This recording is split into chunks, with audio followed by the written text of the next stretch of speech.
Bharat Ratna doctor Babasaheb Ambedkar यांच्या महापरिनिर्वाण दिनानिमित्त उपस्थित महामहिम राज्यपाल आचार्य देवव्रतजी, आपले लोकप्रिय मुख्यमंत्री देवेंद्र फडणवीसजी,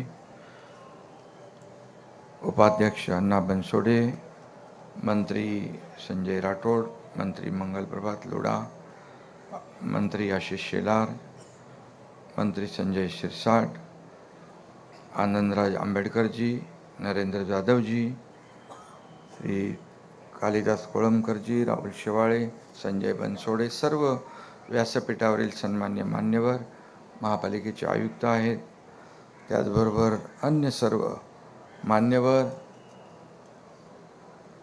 अमित साटमजी आणि नागसेन कांबळे, भारतीय संविधानाचे शिल्पकार, प्रज्ञासूर्य, युगप्रवर्तक, महामानव, भारतरत्न डॉक्टर बाबासाहेब आंबेडकर यांना मी विनम्र अभिवादन करतो.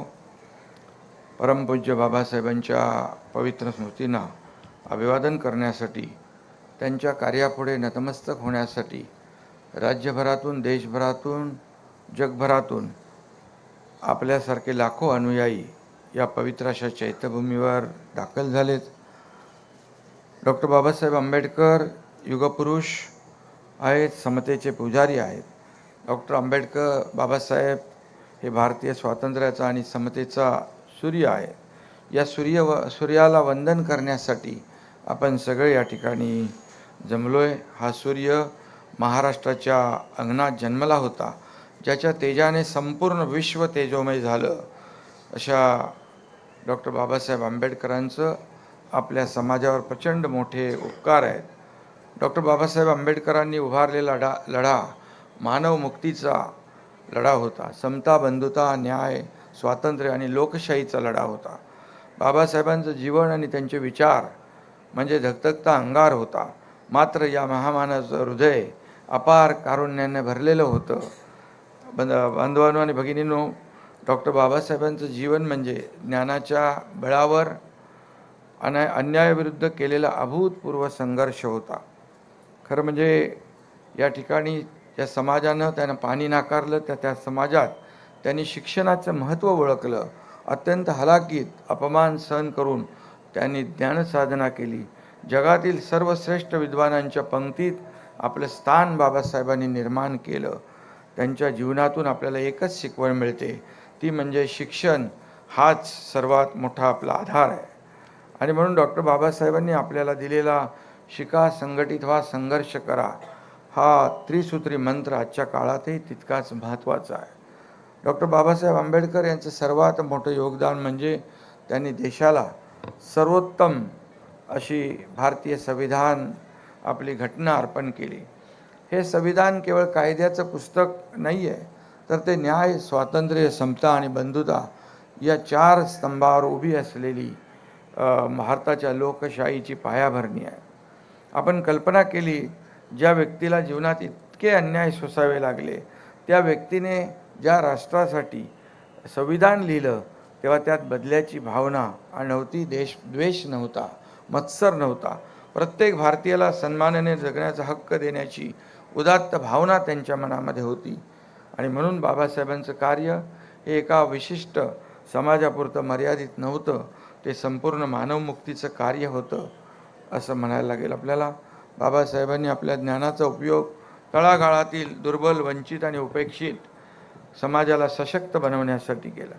त्यांनी आपल्याला स्वाभिमानाने आणि आत्मसन्मानाने जगण्याचा संदेश दिला, अधिकार दिला. सुराज्य आणि स्वराज्य यांच्यातला फरक बाबासाहेबांनी नीट आपल्याला सांगितला. गावागावातून खोलवर रुजलेल्या जातीभेदाची त्यांना जाण होती. संकुचित जातीय, धार्मिक किंवा राजकीय अन्य स्वार्थासाठी त्यांनी राष्ट्रनिष्ठा कधीही बाजूला ठेवली नाही.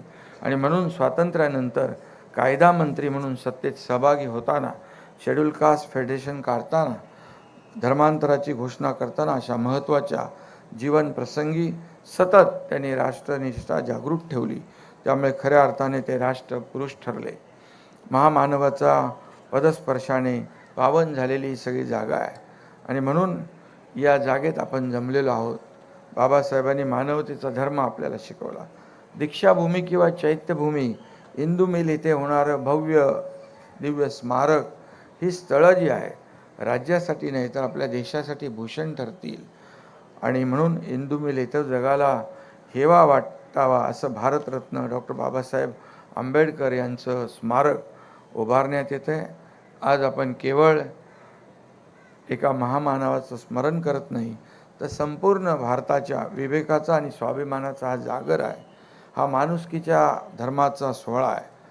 काल देखील चेंबूरला एक भीमज्योतीचं त्या आयोजन करण्यात आलं. विचारांची भीमज्योत कायम तेवत राहील. आणि म्हणून अनेक ठिकाणी बाबासाहेबांची स्मारकं होत आहेत.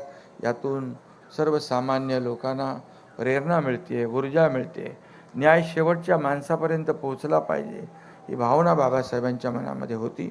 आणि म्हणून पददलितांचं स्फूर्ती व आशास्थान असलेल्या अशा या महामानवाला त्यांच्या महापरिनिर्वाण दिनानिमित्त सहस्त्रकोटी अभिवादन करतो. आणि ज्ञानसंपन्न युगंधराच्या आठवणींना आपण स्मरण करूया. मिळून आपण सारे समता प्रस्थापित करूया. जय हिंद, जय महाराष्ट्र, जय भीम.